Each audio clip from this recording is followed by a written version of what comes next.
Welcome to my channel.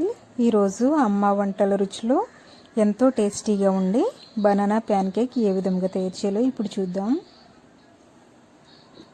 ముందుగా mixie జార్లో బాగా పండినటువంటి ఎల్లో బనానాస్ 3 వేసుకోవాలి. మీరు పచ్చ అరటిపళ్ళు తీసుకున్నట్లయితే 2 వేసుకున్నట్లయితే సరిపోతాయి.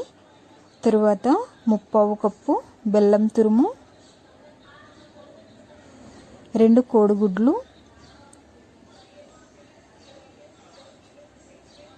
చిటికెడు ఉప్పు, 1 టీ స్పూన్ వంట సోడా, 1/4 కప్పు చల్లటి పాలు వేసుకొని మెత్తగా బ్లెండ్ చేసుకోవాలి.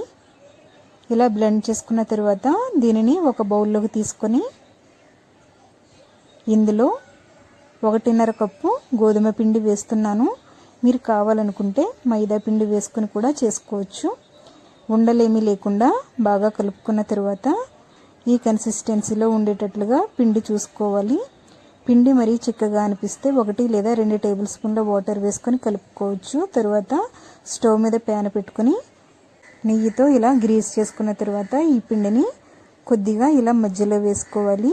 వేసుకొని మరీ పలచగాను కాకుండా మరీ దలసరిగాను కాకుండా మీడియంగా ఇలా వేసుకోవాలి. వేసుకొని లో ఫ్లేమ్ లేదా మీడియం ఫ్లేమ్లో 2 వైపులా బాగా కాల్చుకోవాలి. దీనికి మళ్ళీ నెయ్యి కానీ నూనె కానీ వేసుకోని అవసరం లేదు.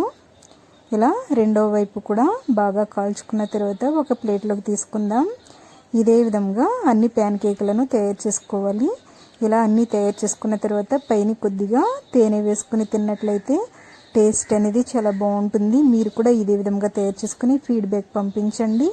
ఈ వీడియో మీకు నచ్చితే లైక్ చేయండి, షేర్ చేయండి, సబ్స్క్రైబ్ చేసుకోండి. Thank you for watching my video.